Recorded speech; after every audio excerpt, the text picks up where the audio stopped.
नमस्कार विद्यार्थियों, आज हम अरस्तु के क्रांति के बचाव के उपायों के बारे में आपसे चर्चा करेंगे। इससे पूर्व मेरे द्वारा अरस्तु द्वारा जो क्रांति के कारणों पर चर्चा की गई थी।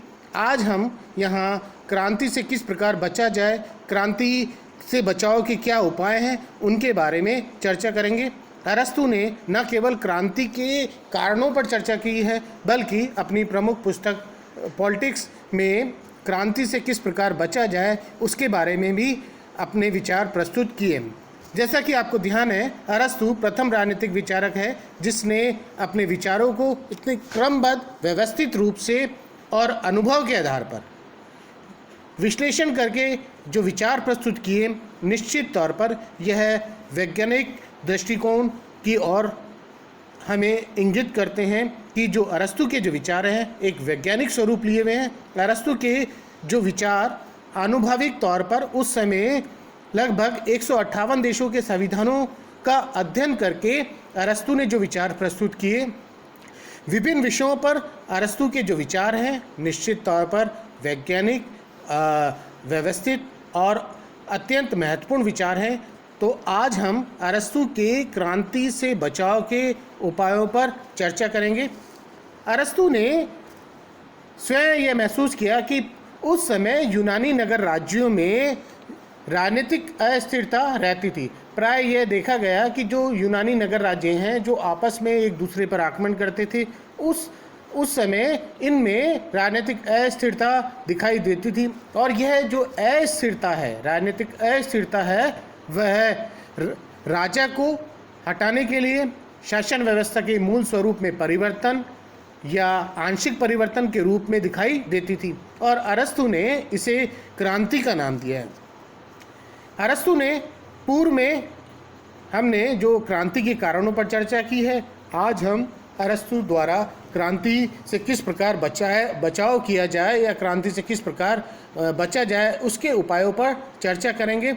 अरस्तु ने जो विचार प्रस्तुत किए, यदि सामान्य उपाय के तौर पर हम देखें तो संविधान के प्रति आस्था। अरस्तु का मानना है कि राज्य में कानून या संविधान को सर्वोच्च स्थान दिया जाना चाहिए। सभी व्यक्ति संविधान के प्रति आदर भाव रखें, उन्हें उचित सम्मान दिया जाए, जनता में कानूनों के प्रति आस्था रहे, जनता इस प्रकार का कार्य करे कि राज्य में जो कानून व्यवस्था है वो बनी रहे।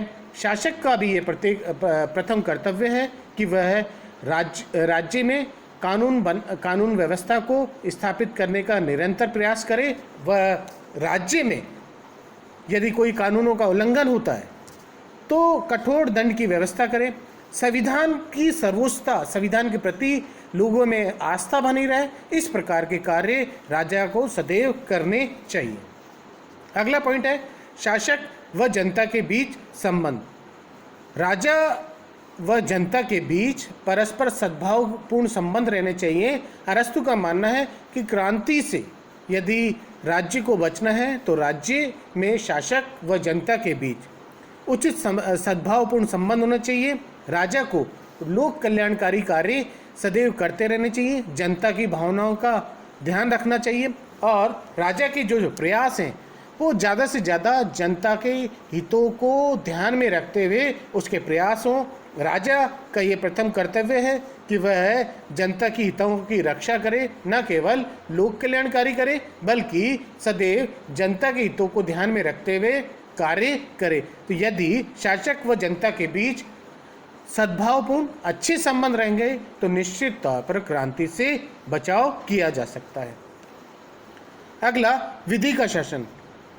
अरस्तु का मानना है क्रांति से यदि बचना है तो राज्य में कानून व्यवस्था को सर्वोच्च स्थान मानते हुए विधि की स्थापना की जानी चाहिए। सभी व्यक्ति कानून के दायरे में रहकर कार्य करने चाहिए। कानून से बड़ा भी या बड़ा ना तो किसी व्यक्ति को, किसी वर्ग को, ना ही किसी संस्था को मानना चाहिए।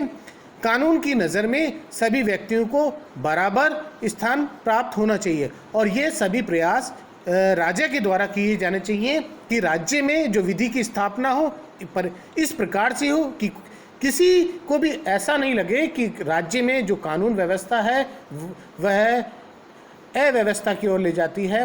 अतः राजा को या इस प्रकार से कार्य करने चाहिए कि विधि की स्थापना हो, विधि का शासन हो। अगला, समानता का व्यवहार। अरस्तु के द्वारा ये बताया गया है कि समानता का व्यवहार राजा के द्वारा किया जाना चाहिए, और ये समानता का जो व्यवहार है जनता के प्रति, मंत्रियों के प्रति, किसी वर्ग के प्रति, सभी के प्रति राजा को समानता का व्यवहार करना चाहिए। राजा को सभी व्यक्तियों का सम्मान करना चाहिए, उनकी सम्मान के लिए इस प्रकार से कार्य करे कि किसी को ऐसा ना लगे कि उनकी भावनाओं को ठेस पहुंची। अतः राजा को सभी व्यक्तियों से सम्मान व्यवहार करते हुए वे उनका सम्मान बनाए रखना चाहिए, और राजा का सदैव यह प्रयास रहना चाहिए कि जनता में न केवल समानता बल्कि उनके सम्मान की रक्षा भी राजा के द्वारा की जानी चाहिए। अगला, भ्रष्टाचार रहित शासन। शासक यदि ईमानदारी तौर पर प्रयास करेगा, जन कल्याण के लिए निरंतर प्रयास में रहेगा, और उसके जो प्रयास हैं वही पूरी ईमानदारी से होंगे, और नैतिक गुणों के जो व्यक्ति हैं उन्हें इन कार्यों के लिए लगाया जाएगा, तो निश्चित तौर पर भ्रष्टाचार रहित शासन की स्थापना की जा सकती है। अतः राजा के द्वारा या शासक के द्वारा शासन व्यवस्था में इस प्रकार के प्रयास किए जाने चाहिए, और न केवल प्रयास किए जाने चाहिए बल्कि जो शासक व शासक के द्वारा जो अधिकारी हैं उनको भी इस प्रकार से कार्य सौंपे जाएं जिससे कि राज्य में भ्रष्टाचार की कोई भी संभावना नहीं रहे। राज्य में नैतिक गुणों वाले व्यक्तियों को अधिक से अधिक कार्य देने चाहिए। राजा स्वयं नैतिक गुणों का पालन करे, बल्कि अधिकारियों को भी इस प्रकार से लगाए कि वह कहीं पे भी जो कर है या धन है कि लालसा में कार्य नहीं करें। अतः राजा भ्रष्टाचार रहित शासन की स्थापना के लिए निरंतर कार्य करे। यदि इस प्रकार के कार्य होंगे तो क्रांति से बचा जा सकता है। सत्ता पर नियंत्रण। राजा के द्वारा सत्ता पर इस प्रकार से नियंत्रण किया जाना चाहिए कि सत्ता का जो झुकाव है ना किसी ऐसा लगे कि सारी शक्तियां राजा के पास में हैं, ना लगे किसी एक वर्ग के पास में। अतः समस्त शक्तियों को का नेतृत्व इस प्रकार से करे कि जनता, अधिकारियों व शासक के बीच उचित समन्वय स्थापित हो। अतः ये सत्ता पर नियंत्रण के द्वारा क्रांति से बचाव किया जा सकता है। अगला, धन पर नियंत्रण। राजा व शासक को जन कल्याण के लिए कार्य करने चाहिए। अधिक से अधिक धन का जो उपयोग है वो जन कल्याण, जनहित के लिए होना चाहिए। यदि निश्चित तौर पर इस प्रकार के शासक के प्रयास होंगे तो जनता में उचित संदेश जाएगा, और जनता शासक के प्रति, राज्य के प्रति हमेशा इस प्रकार से कर्तव्यों का पालन करेगी कि राज्य में क्रांति की संभावना नहीं हो। अगला, परिवर्तनों पर निगरानी। राजा या शासक को प्रत्येक राज्य में जो परिवर्तन है, चाहे छोटा परिवर्तन हो चाहे बड़ा परिवर्तन हो, प्रत्येक परिवर्तनों पर, प्रत्येक कार्यों पर ध्यान रखना चाहिए। उससे ऐसा ना लगे, शासक को इस प्रकार से ना लगे कि ये जो परिवर्तन है वो अनुपयोगी है या इसका कोई औचित्य नहीं है। राजा को राज्य में प्रत्येक कर्तव्य या प्रत्येक जो परिवर्तन है उन परिवर्तनों पर विशेष ध्यान रखना चाहिए और परिवर्तनों को ध्यान में रखते हुए कार्य करना चाहिए। अगला, बाहरी आक्रमण पर कब है। शासक या राजा हमेशा पड़ोसी राज्य या शत्रु राज्य का भय दिखाकर शासन करना चाहिए।